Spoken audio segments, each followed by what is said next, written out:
Anaknya ambiarkan istana. Orang tua Farel Prayoga hanya melihat di YouTube.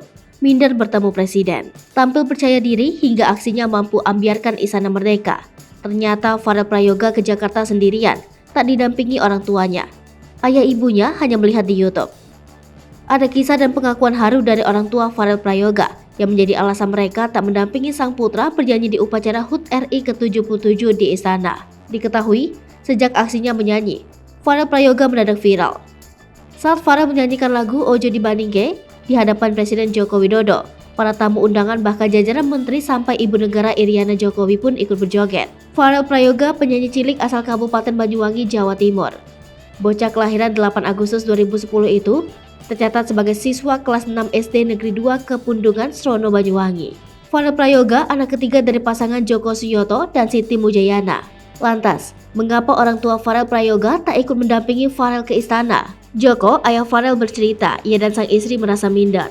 Perasaan tak enak muncul di benak Joko dan istrinya jika mendampingi anaknya Farel Prayoga. Ia sendiri mengaku tak menyangka penampilan anaknya menjadi perhatian publik. Saat Farel bernyanyi, Joko mengaku melihat penampilan anaknya melalui YouTube karena tak memiliki televisi. Baru setelah penampilan Farel viral, mereka menyaksikan anak ketiganya melalui televisi milik tetangga. Hal senada juga disampaikan ibu Farel, Siti. Hingga saat ini ia masih tak percaya anaknya bertemu Presiden Jokowi.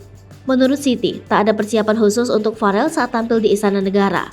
Bahkan, baju yang dikenakan saat menyanyi adalah baju adat hitam dan udeng batik yang sehari-hari digunakan sebagai seragam SD Negeri 2 Kepundungan. Dia mengungkapkan bakat Farel mulai terlihat sejak masih balita. Farel kecil sering menyanyi sendiri. Farel yang tampil mengenakan seragam sekolah juga membuat guru-gurunya terkejut.